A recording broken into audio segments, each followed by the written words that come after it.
తిరుపతిలో పుంగనూరు కవులకు ఘన సన్మానం. శ్రీశ్రీ కళావేదిక 135వ జాతీయ శతాధిక కవి సమ్మేళనంలో పుంగనూరు కవులకు సన్మానం. శ్రీశ్రీ కళావేదిక సంస్థాధ్వర్యంలో నేడు తిరుపతిలోని S V university arts block auditorium నందు జూన్ 16న శ్రీశ్రీ కళావేదిక మరియు ఎస్వి యూనివర్సిటీ కల్చరల్ ఎఫైర్స్ సంయుక్త ఆధ్వర్యంలో తిరుపతి కవితోత్సవం పేరిట శ్రీశ్రీ కళావేదిక ఆంధ్రప్రదేశ్ రాష్ట్ర మహిళా ప్రధాన కార్యదర్శి ధనాసి ఉషారాణి ఆధ్వర్యంలో ఆంధ్రప్రదేశ్లోని వివిధ జిల్లాల నుండి 145 మంది కవులతో శ్రీశ్రీ కళావేదిక జాతీయ శతాధిక కవి సమ్మేళనం నిర్వహించడం జరిగింది.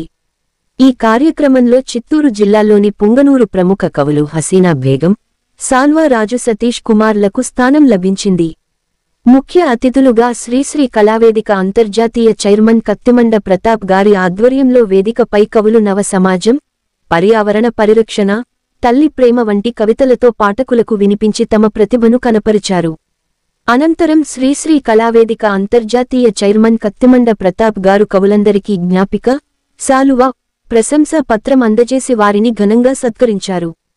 కార్యక్రమంలో ప్రముఖ కవులు, కళాకారులు, సినీ గేయ రచయితలు మొదలగు ప్రముఖులు పాల్గొన్నారు.